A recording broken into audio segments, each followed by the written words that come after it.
सांगली जिल्हा बँक संचालक आणि अधिकाऱ्यांना नोटिसा. बँकेचे 50,58,00,000 रुपयांचे नुकसान, पुन्हा चौकशी सुरू तर बाजू मांडण्याची सूचना. सांगली जिल्हा बँकेच्या कलम 88 अंतर्गत सुरू असलेल्या चौकशीवरील स्थगिती शासनाने उठवल्यानंतर आता या प्रकरणी काही आजीमाजी संचालकांसह तात्कालीन अधिकाऱ्यांना नोटिसा बजावल्या आहेत.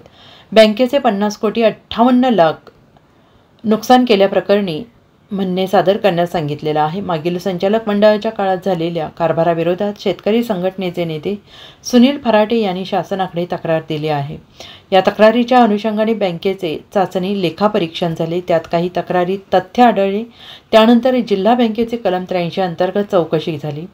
त्यातून मागील संचालक मंडळाच्या काळात तात्कालीन संचालकांनी घेतलेल्या निर्णयामुळे 4 प्रकरणात जिल्हा बँकेचे 50,58,00,000 रुपयांचे नुकसान झाल्याचा ठपका ठेवला आणि या नुकसानीची संबंधितांवर जबाबदारी निश्चित करून त्याची वसुली करण्यासाठी सहकार अधिनियमातील कलम 88 अंतर्गत चौकशी सुरू आहे. चौकशीसाठी डॉक्टर प्रिया दळणकर यांची नियुक्ती केली होती. दळणकर यांनी सुनावणीची प्रक्रिया सुरू असताना तत्कालीन सहकारी मंत्री दिलीप वळसे पाटील यांनी चौकशीला स्थगिती दिली.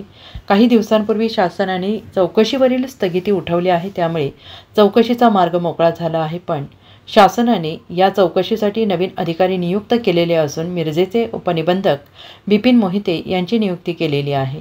मोहिते यांनी आजीमाजी संचालक तात्कालीन अधिकाऱ्यांना नोटिसा देऊन चौकशी सुरू केली आहे. Bureau report SPN Marathi, Sangli.